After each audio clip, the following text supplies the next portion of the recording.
শ্রীমতী রাধারানীর লীলা মহিমা। রাধারানীকে নারদমুনির প্রথম দর্শন।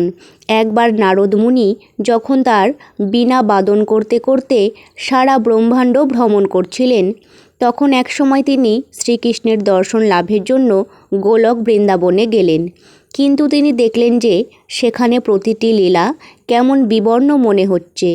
তিনি কারণ জানতে ধ্যানে বসলেন এবং জানতে পারলেন যে ভগবান তার পরিকরগণকে নিয়ে জড়জগতে অবতরণ করছেন। নারদ মুনি ভগবানকে জড়জগতে দর্শন করতে চাইলেন। সেই জন্য তিনি ভৌম বৃন্দাবনে এলেন। প্রথমে তিনি নন্দ মহারাজের আলয়ে আগমন করলেন। সেখানে ভগবানকে তিনি একটি শিশুরূপে দর্শন করলেন। তিনি তখন একটি সুন্দর শৈলপিক শৈলীপূর্ণ সোনার খাটে নরম শয্যায় শয়ন করেছিলেন। সমস্ত গোপ রমণীরা কৃষ্ণের অপূর্ব সুন্দর রূপ নির্নিমেষে দেখছে এবং দিব্যানন্দ অনুভব করছে। প্রভু তার নয়নের কোণ দিয়ে অপাঙ্গে দৃষ্টি নিক্ষেপ করে প্রত্যেককে আনন্দ দান করছেন। তার মুখের চারদিকে বিন্যস্ত অলকাবলী নীলাভ কৃষ্ণ কুঞ্চিত কেশদামে তাকে অত্যন্ত সুন্দর দেখাচ্ছিল। নারদ মুনি তার আরাধ্য প্রভুকে এমন নগ্ন শিশুরূপে দর্শন করে অত্যন্ত আনন্দিত হলেন। নারদ মুনি নন্দ মহারাজকে বললেন, মহারাজ, কেউ আপনার পুত্রের অনন্ত মহিমা অবগত নয়। এমনকি ব্রহ্মা, শিব, ইন্দ্র আদি মহামহাদেবগণও তার নিত্য সান্নিধ্য লাভের বাসনা করেন।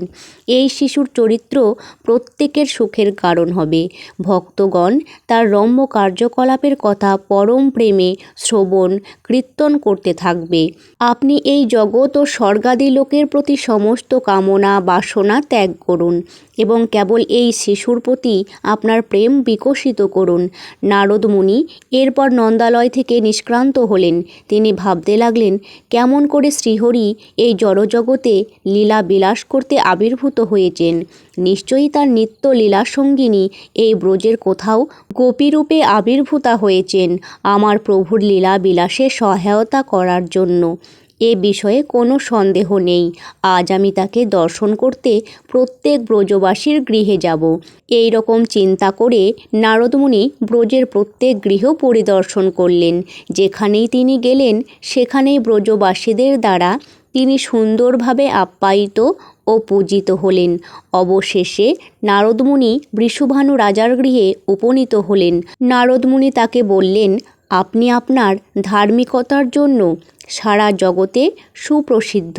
আমি দেখতে পাচ্ছি আপনি অত্যন্ত ঐশ্বর্যশালী, বহু ধন সম্পদের অধিকারী। অনুগ্রহ করে আমায় বলুন, আপনার কোনো পুত্র বা কন্যা সন্তান আছে কি না? আমি তাদের দেখতে ইচ্ছা করি। এ কথা শুনে বৃষভানুদেব তার অত্যন্ত প্রভাময় কান্তি বিশিষ্ট তার পুত্রকে নিয়ে এলেন এবং নারদমুনিকে প্রণাম করতে বললেন। এই বালকটির অনন্য সুন্দর রূপ দর্শন করে নারদ মুনি খুব খুশি হলেন। পরম স্নেহে তিনি বারবার বালকটিকে আলিঙ্গন করতে লাগলেন এবং বৃষভানুকে বললেন, আপনার পুত্র কৃষ্ণ ও বলরামের একজন অত্যন্ত প্রিয় সখা হবে। তাদের সাথে সে দিবারাত্র খেলা করবে। সে অত্যন্ত সৌভাগ্যবান। দয়া করে এর ভালোভাবে যত্ন নিন। নারদমুনি প্রস্থান করতে উদ্যোগ নিচ্ছিলেন, তখন বৃষভানু মহারাজ বললেন, এই বালকের একটি ছোট্ট বোনও রয়েছে, কিন্তু সে স্বর্গবাসীদের মতো সুন্দর হলেও সে দৃষ্টিশক্তি, বাকশক্তি ও শ্রবণ শক্তি রহিত। হে মুনিবর, কৃপাপূর্বক তাকে আপনার দিব্য দর্শন দান করে তাকে সুস্থ স্বাভাবিক করে দিন। অনুগ্রহ করে ভিতরে এসে কন্যাটিকে আশীষ দান করুন। নারদ মুনি খুব কৌতূহলী হয়ে কক্ষে প্রবেশ করলেন। সেখানে তিনি রাজা বৃষভানুর কন্যাকে ভূমিতে খেলা করতে দেখলেন। তৎক্ষণাৎ নারদ মুনি তাকে কোলে তুলে নিলেন। এই শিশু কন্যাকে দর্শন করে তার মহানন্দে অন্তর আপ্লুত হয়ে উঠল। ঠিক যেমন নন্দরাজ তনয় কানাইকে দর্শন করে তার যেমন হয়েছিল। তিনি দিব্যানন্দে এতই বিহ্বল হয়ে পড়লেন যে মুহূর্তের জন্য তিনি তার বাহু চেতনা বিলুপ্ত হয়ে গেল এবং একটি প্রস্তরস্তম্ভের মতো স্থির নিশ্চল হয়ে রইলেন। যখন তার বাহু চেতনা ফিরে এলো, তিনি নয়ন মেললেন এবং এতই বিস্ময়ে বিভূত হয়ে পড়লেন যে তিনি কোনো কথা উচ্চারণ করতে পারলেন না, বাকরুদ্ধ হয়ে গেলেন। দেবর্ষি নারদ ভাবলেন, ব্রহ্মলোক, রুদ্রলোক, ইন্দ্রলোক সহ আমি ব্রহ্মাণ্ডের সর্বত্রই ভ্রমণ করেছি, কিন্তু আমি কখনো এমন মহাবিস্ময়কর রূপ শ্রীযুক্ত কন্যা দর্শন করিনি। আমি হিমালয় দুহিতা পার্বতীকে দর্শন করেছি। তার সৌন্দর্য জড়জগতের প্রত্যেককে আনন্দিত করে, কিন্তু তার সৌন্দর্য এই কন্যাকে স্পর্শও করতে পারবে না।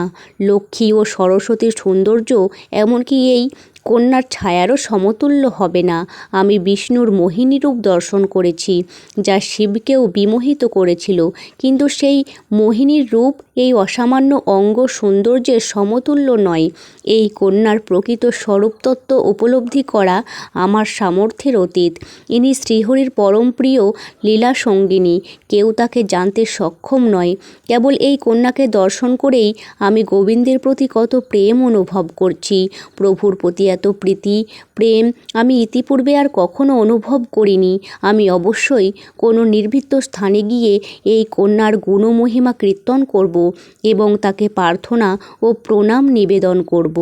নারদ মুনি এইভাবে তার প্রার্থনা নিবেদন করতে লাগলেন।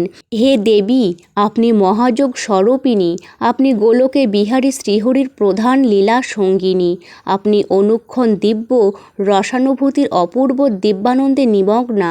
আমার মহা সৌভাগ্য বলে আমি আপনার দর্শন লাভ করেছি। আপনি সর্বক্ষণ আপনার প্রাণবল্লভ শ্যামসুন্দরের অনুধ্যানে আবিষ্ট চিত্ত এবং এইভাবে অন্তরে নিয়ত অপ্রাকৃত দিব্যানন্দ আস্বাদনে নিরতা। আপনার অনুপম সুন্দর ও মধুরিমাপূর্ণ মুখবয়াম আপনার স্বরূপানন্দ আস্বাদনের সুখকে অভিব্যক্ত করছে। আপনি অন্তরে সর্বদাই আনন্দময় ও চিরপরিতৃপ্ত।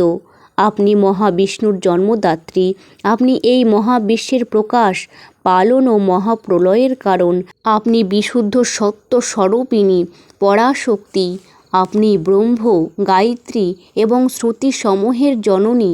এমনকি ব্রহ্মা, রুদ্রাদি মহাদেবগণও আপনার স্বরূপতত্ত্ব অবগত নন। যোগীন্দ্র ও মনীন্দ্রগণ ধ্যানে আপনাকে জানতে পারে না। গোবিন্দের ইচ্ছাশক্তি, জ্ঞানশক্তি ও ক্রিয়াশক্তি আপনার অংশ মাত্র। আপনি আলাধিনী শক্তি, আনন্দরূপিণী এবং ঈশ্বরী, এতে কোনো সন্দেহ নেই। শ্রীকৃষ্ণ বৃন্দাবন নামক অরণ্য নিত্যকাল আপনার সঙ্গে লীলা বিলাসে নিরত। যদি আমাকে যোগ্য বিবেচনা করেন, তাহলে কৃপাপূর্বক আমাকে আপনার কিশোরী রূপ প্রদর্শন করুন। নারদ মুনি রাধারানীকে প্রণিপাত করলেন এবং শ্রীকৃষ্ণের সৌন্দর্যের গুণগান করতে শুরু করলেন। শ্রীমতী রাধারানী যখন তার প্রিয়বর শ্যামসুন্দরের রূপগুণের মহিমা শ্রবণ করলেন, তখন তিনি তার পরিপূর্ণতম স্বরূপে প্রকটিত হন। তাছাড়া নারদ মুনির ন্যায় একজন মহাভক্তের নিকট থেকে কৃষ্ণ গুণমহিমা শ্রবণ তার কাছে আরও বেশি প্রীতিকর। সুতরাং নারদমুনি যখন শ্রীকৃষ্ণের অঙ্গ সৌন্দর্যের মহিমা গান করতে শুরু করলেন, তখন তা শ্রবণ করতে করতে রাধারানী তার পরমাকর্ষণীয় চতুর্দশ বর্ষীয়া কিশোরী রূপ পরিগ্রহ করলেন। সেই সময়ে সেখানে শ্রী রাধিকার সকল সখীগণ আবির্ভূতা হলেন এবং রাধারানীকে পরিবেষ্টন করে দাঁড়ালেন। তারা ছিলেন সুন্দর বেশভূষায় সুসজ্জিতা ও নানা আভরণে সুশোভিতা। এই শোভা দর্শন করে নারদমুনি বারুদ্ধ হয়ে পড়লেন। তিনি প্রার্থনা স্বস্তি করতে অসমর্থ হলেন। তিনি দিব্যা ভাবাচ্ছ্বাসে এতই বিহ্বল হয়ে পড়লেন যে তার শ্রীমুখ থেকে আর কোনো শব্দই নির্গত হলো না। সখীগণ তখন জল নিয়ে এসে রাধারানীর চরণকমল প্রক্ষালন করলেন এবং নারদমুনিকে স্বাভাবিক চেতনায় ফিরিয়ে আনার জন্য সেই জল তার মস্তকে সিঞ্চন করলেন।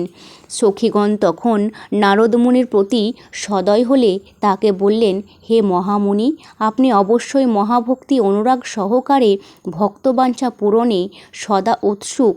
ভগবান শ্রীহরির সেবা করেছেন, সেই জন্যই আজ আপনি শ্রীহরির বল্লভা রাধারানীর পরমাভূত নিত্য কিশোরী রূপ দর্শন করতে সমর্থ হয়েছেন।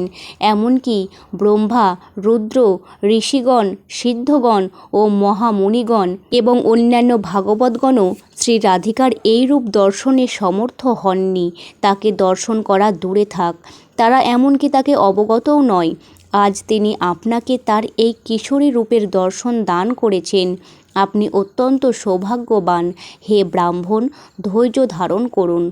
উঠুন, শ্রীমতী রাধারানীকে পরিক্রমা করুন এবং বারবার প্রণাম নিবেদন করুন।